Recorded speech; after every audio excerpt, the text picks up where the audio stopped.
Call आपके card से संबंधित किया जा रहा है। सिम कार्ड एक्सपायरी होने वाला है सर। ऐसे कैसे होने वाला है? भाई अगर तुम्हारे पास भी एक मैसेज आया है जिसमें लिखा है कि तुम्हारे कार्ड से या तुम्हारे खाते से पैसे कट गए हैं, शॉपिंग की गई है और हज़ारों किलोमीटर दूर ये शॉपिंग हुई है, तो इसका मतलब क्या है? भाई इसका मतलब है तुम्हारे तो तड़प तड़प के इस दिल से आह निकलती रही तो लुट गए, हाँ लुट गए। भाई इस मैसेज का मतलब है किसी ने थारा काट दिया। काट दिया मतलब तुम्हारे खाते से पैसे काट दिए। अब काटने से मेरा मतलब कुछ और मत समझ लेना। भाई अगर कोई सामने से तुम्हारे पैसे चोरी कर रहा हो तो उसे जाके तुम पकड़ सकते हो, पर उसे कैसे पकड़ोगे जो तुमसे हज़ारों किलोमीटर दूर बैठा है? हो सकता है वो हिंदुस्तान के बाहर बैठा हो। डॉन का इंतजार तो 11 मुल्कों की पुलिस कर रही है, लेकिन सोनिया डॉन को पकड़ना मुश्किल ही नहीं। वहाँ से किसी ने तुम्हारे अकाउंट को हैक करके पैसे यूज़ कर लिए हो, या तुम्हारा एटीएम कार्ड का क्लोन बना के दूर जाके शॉपिंग कर लियो, उसे कैसे पकड़ोगे? अब तुम शक्तिमान थोड़ी हो जो जाके पकड़ लोगे।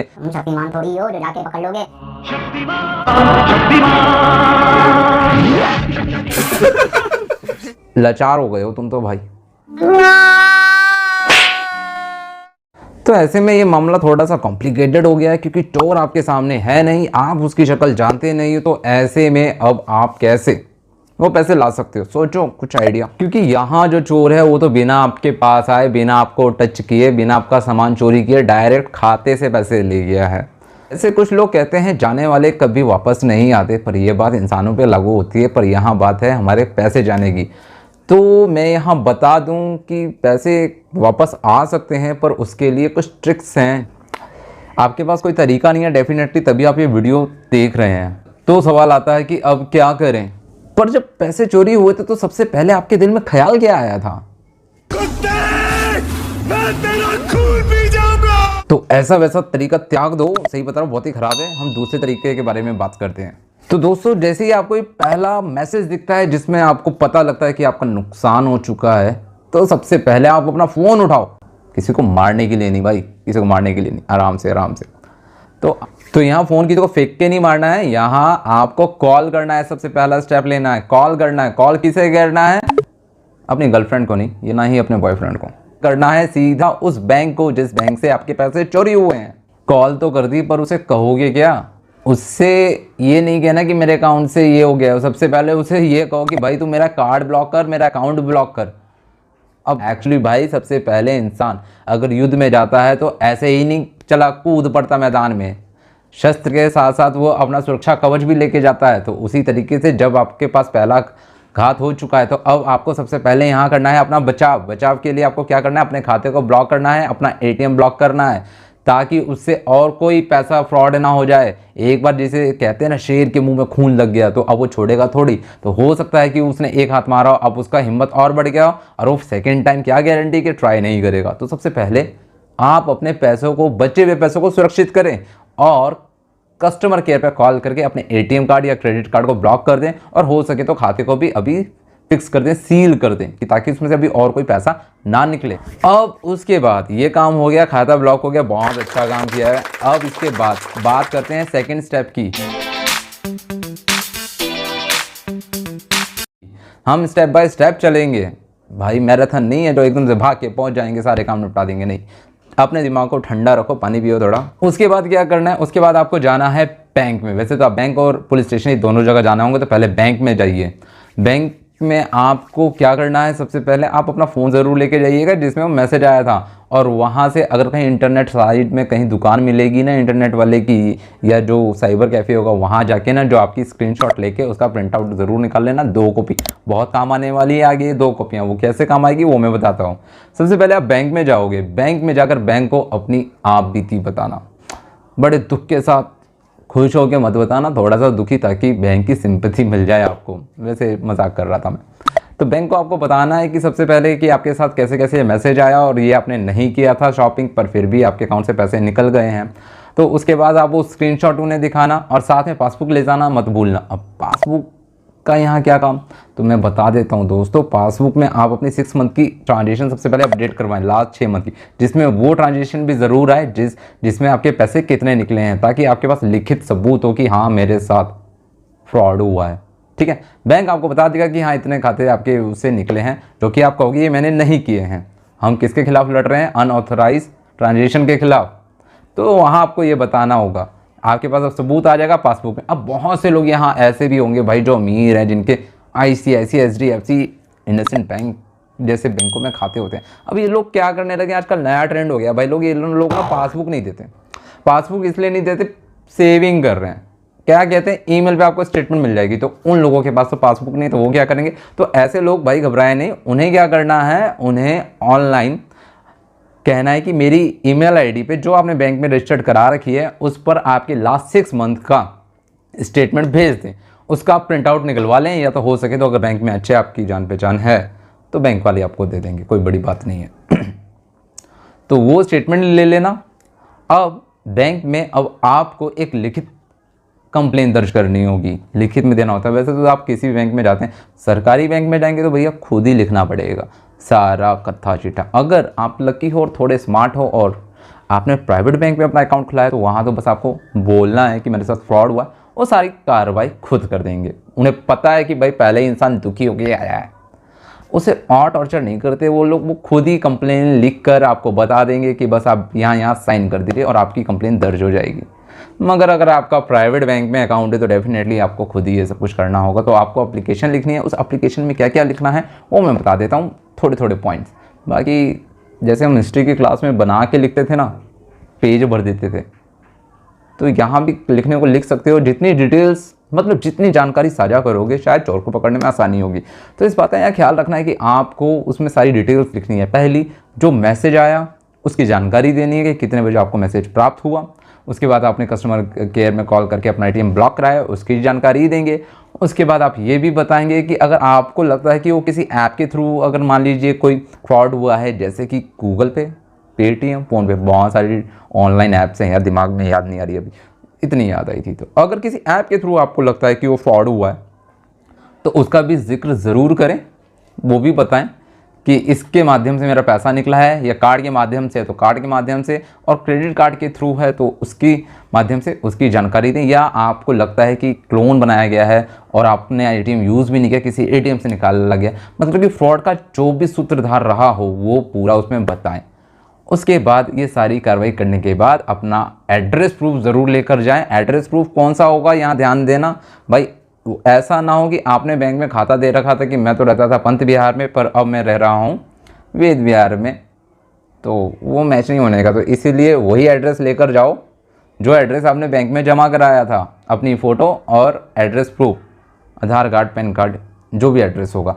इसीलिए बार बार कह रहा हूँ कि अगर बैंक में आप अपना खाता खुलवाते हैं और आप अपना एड्रेस चेंज करते हैं तो बैंक में तुरंत उस एड्रेस को अपडेट ज़रूर कराएं, क्योंकि इस केस में अगर एड्रेस डिफरेंट होगा तो आपको मुश्किल आ सकती है। तो एड्रेस प्रूफ साथ में लेके जाएं, जो आपकी पासबुक में वो एड्रेस है वो एड्रेस मैच होना चाहिए। ये सारी चीज़ें आप बैंक में जमा करा दें। कंप्लेन उसकी एक कॉपी अपने पास भी रख लें। अभी कहानी ख़त्म नहीं हुई है मेरे भाई, अभी ये जंग थोड़ी और करनी। अगर आप इतने से ही थक गए तो भैया ऐसे पैसे नहीं आने के, जितनी मेहनत से कमाए हैं तो उसे फिर से मेहनत तो करनी पड़ेगी। अब तीसरा स्टेप यहाँ लेना है, तो तीसरा स्टेप लेने के लिए तैयार हो? आपने 2 स्टेप ले लिए, आपने कस्टमर केयर भी कॉल कर दिया, आप बैंक भी चले गए। अब थर्ड स्टेप आता है पुलिस स्टेशन। पुलिस स्टेशन का नाम सुन के लोग ऐसे घबरा जाते हैं कि नहीं नहीं नहीं, पुलिस के पछड़े में नहीं पड़ना। भाई पैसा किसका है? तुम्हारा। तो पुलिस पे कौन जाएगा? तुम जाओगे। अब पैसे चाहिए तो चले जाओ, रजवाड़े खानदान के हो तो भूल जाओ भाई, खाता चेंज कर देना, फिर भी मेरी सलाह मानो तो क्या पता उसमें फिर से फ्रॉड हो जाए। पर अगर आप पुलिस स्टेशन जा रहे हो तो उसका बेनिफिट क्या होगा कि कल को मान लो किसी ISI संगठन या कोई आतंकवादी संगठन ने अगर आपके अकाउंट से पैसे निकालने कुछ गलत काम कर देते हैं तो वो तो सीधा, जब उसकी आजकल जितने भी फ्रॉड होते हैं सबसे पहले आतंकवादियों के खाते ही खंगाले जाते हैं और सूत्र पता लगा जाता है पैसा आया कहाँ से, फंडिंग कहाँ से हो रही है। अगर उसमें तुम्हारा नाम आ गया गलती से तो तुम तो लंबे गए। तो ऐसा कुछ नहीं, इन सब चीज़ों से बचने के लिए पता लगा 1000 रुपये चोरी नहीं हुआ, उससे ज़्यादा तो तीर्थ यात्रा का सफ़र इतना लंबा नहीं होगा जितनी जेल यात्रा हो जाएगी, ध्यान रखना। तो फिर आपको बैंक जाओ, वहाँ का सारा काम निपटाने के बाद तुरंत जाओ पुलिस स्टेशन और वहाँ कराओ FIR। उससे ये होगा कि कल को अगर कुछ फ्रॉड भी होता है तो और पुलिस जांच करते हुए पता लगाती कि उसके अकाउंट में अगर आपके खाते से पैसे हुए तो आप साबित तो कर सकते हो कल को कि मेरे साथ फ्रॉड हुआ था, मुझे फंसाया गया है, ठीक है ना। तो वहाँ भी आपको FIR काम आएगी। वैसे तो ये FIR इसलिए ताकि आपके पैसे वापस आ सकें, हम उस बारे में बात करते हैं, ये तो खैर थोड़ा ज़्यादा हो गया, सॉरी। तो यहाँ क्या करना है दोस्तों, आपको FIR दर्ज करानी है। उसमें डॉक्यूमेंट्स क्या क्या लगाने हैं FIR के साथ साथ आपको वो स्क्रीनशॉट लिया हुआ पेपर आपको साथ में अटैच करना है। आपको अपनी FIR में बताना है टाइमिंग, कहाँ कब कैसे आपको ये मैसेज प्राप्त हुआ, उसके बाद आपने क्या क्या स्टेप लिए वो भी बता देना है। अब पुलिस वाले बहुत सी बार FIR नहीं करते, हालांकि ये पुरानी बातें हो गई अब FIR दर्ज ना करने की। अब तो सारे पुलिस वाले आपकी FIRs को दर्ज करते हैं, पर 100 में एक आधा होता है भाई उसकी FIR नहीं दर्ज होती, पुलिस वाले का मूड के ऊपर डिपेंड है। तो ऐसे में आप कोर्ट में जाकर भी डायरेक्ट केस दर्ज कर सकते हैं पुलिस वालों के ऊपर। हालांकि पंगा लेने की बात नहीं कर रहा हूँ, पुलिस के ऊपर आप कोर्ट में कंप्लेन कर सकते हैं तुरंत, क्योंकि आपको पूरा राइट है अपनी FIR कराने का। और यहाँ पुलिस वालों को भी उनकी ड्यूटी है, क्योंकि सेक्शन 156 सबसेक्शन 3 कहता है कि आपको इस केस में तुरंत FIR दर्ज करना ज़रूरी है। तो वैसे तो आपकी FIR हो जाएगी कंप्लीट। उसके बाद क्या होगा, वो ऑटोमेटिक ट्रांसफ़र हो जाएगी साइबर सेल डिपार्टमेंट को, और वो वहाँ से चोर का पता लगाएंगे ताकि कल को किसी और के साथ फ्रॉड ना हो सके। तो आपका योगदान होगा ऐसे चोर को पकड़ाने में, ताकि आज जो आपके साथ हुआ है कल किसी और के साथ ना हो। तो आप एक तरह से देश की भलाई कर रहे हैं और आप एक अच्छे नागरिक हैं, तो आपका कर्तव्य बनता है कि ऐसे जुर्म के खिलाफ आप चुप ना बैठें, एक्शन लें। इससे बेनिफिट ये होगा कि आप इस देश के जिम्मेदार नागरिक भी हों कहलाएंगे, और साथ में आप एक ऐसे चोर को या गिरोह को पकड़वाने में पुलिस की मदद भी करेंगे इनडायरेक्टली। इनाम कुछ नहीं मिलने वाला, हाँ बस पैसे आपके वापस आ सकते हैं। तो बहुत सी जगह अब मान लीजिए आपने जब पुलिस में कंप्लेन करा दी तो लगता है शायद आपके अंदर हिम्मत और आ गई, आपका मन है कुछ और स्टेप लेने का, इतने से अब आपका मन नहीं भर रहा है। लगता है होता है ना कि जब इंसान का बॉडी गर्म हो जाता है तब जितना मर्जी काम करवा लो। तो कहीं अगर आपके अंदर भी इस तरह की फीलिंग्स आ जाती हैं कि नहीं और भी लड़ना है मुझे, तो एक काम और कर सकते हो, ऑनलाइन कंप्लेन भी साइबर सेल में डायरेक्ट आप खुद भी करवा सकते हो। हालांकि पुलिस वाले आपकी कंप्लेन डायरेक्ट वहाँ भेज देंगे, टेंशन ना लो, वो ट्रांसफ़र कर देते हैं। चाहो तो आप भी अपने साइबर सेल के, अगर आपको पता है एड्रेस, तो फिजिकली जाके वहाँ भी आप अपनी कंप्लेन दर्ज करा सकते हो, FIR की कॉपी दिखा सकते हो। वैसे तो ऑटोमेटिक ऑनलाइन केसेस का मामला साइबर सेल में ट्रांसफ़र हो जाता है, पर अगर आप उसके बाद भी चाहते हो कुछ और स्टेप लेना तो आप डायरेक्ट, मैं एक वेबसाइट बताऊंगा, कुछ वेबसाइट्स मैं बताने वाला नहीं हूँ सॉरी, एक्चुअली कैसे बोलूँगा वेबसाइट का एड्रेस, काफ़ी सारी हैं। तो डिस्क्रिप्शन में मैंने वो सारी वेबसाइट्स दे दी हैं जहाँ आप डायरेक्ट अपनी कंप्लेन ऑनलाइन दर्ज करा सकते हो। अब ये तो हो गई स्टेप जो आपको शस्त्र चाहिए थे लड़ने के लिए। अब इन सारी कंप्लेन का फ़ायदा कैसे होगा, कैसे आपको पैसे वापस मिलेंगे, क्या कोई रूल रेगुलेशन है, तो मैं बताता हूँ। एक्चुअली इन सारे बैंकों का ना एक बाप है, हाँ भाई हर एक का, कहते हैं ना, हाँ सबका मालिक एक है, उसी तरह बैंकों का भी एक मालिक है जिसका नाम है RBI। RBI ने कुछ गाइडलाइंस जारी कर रखी हैं। अगर किसी के साथ अगर ऐसा फ्रॉड होता है तो उससे कंप्लेन कराने की कुछ गाइडलाइंस हैं कि आप 1 से 3 दिन के अंदर, हाँ जी 3 दिन के अंदर अगर आप कंप्लेन करते हैं तो आपको पूरे 100% पैसे वापस मिलेंगे। पर हमारे देश में कुछ आलसी लोग भी होते हैं भाई, मेरी तरह भी होते हैं, हाँ तो 7 दिन के अंदर तो करा ही दो भाई। 3 दिन के अंदर कराने का फ़ायदा ये है कि पूरे पैसे वापस मिलेंगे, और अगर 3 दिन के बाद कंप्लेन कराते हो तो भैया पैसे मिलेंगे तो, पर पूरे नहीं मिलेंगे, शायद थोड़े बहुत कट जाएंगे। तो जितना देर करोगे उतना आपका नुकसान है। तो कोशिश करो 3 दिन के अंदर ही करा देना भाई, पैसे मिल जाएंगे आपको 100%। और बाकी वो चोर को पुलिस पकड़ेगी उसका पीछा छोड़ देना, पुलिस का काम है, आप हाथ धो के पीछे मत मर जाना, आपको आपके पैसे मिल जाएंगे। अपनी ज़िंदगी में व्यस्त रहो, मज़े में रहो, मस्त रहो। आज के लिए मैं लेता हूँ आपसे विदा, अगले वीडियो में ज़रूर मिलूँगा, उसमें ये बताने की कोशिश करूँगा कि भाई ऐसी नौबत ही ना आए कि आपके पैसे चोरी ना हो। तब तक मेरे अगले वीडियो का वेट कीजिएगा। उससे पहले रिक्वेस्ट है भाई, मेरा चैनल अगर सब्सक्राइब ना किया है तो प्लीज़ सब्सक्राइब कर देना, धन्यवाद भाई, कर दियो भाई, ऐसे वीडियो मैं बनाता रहता हूँ।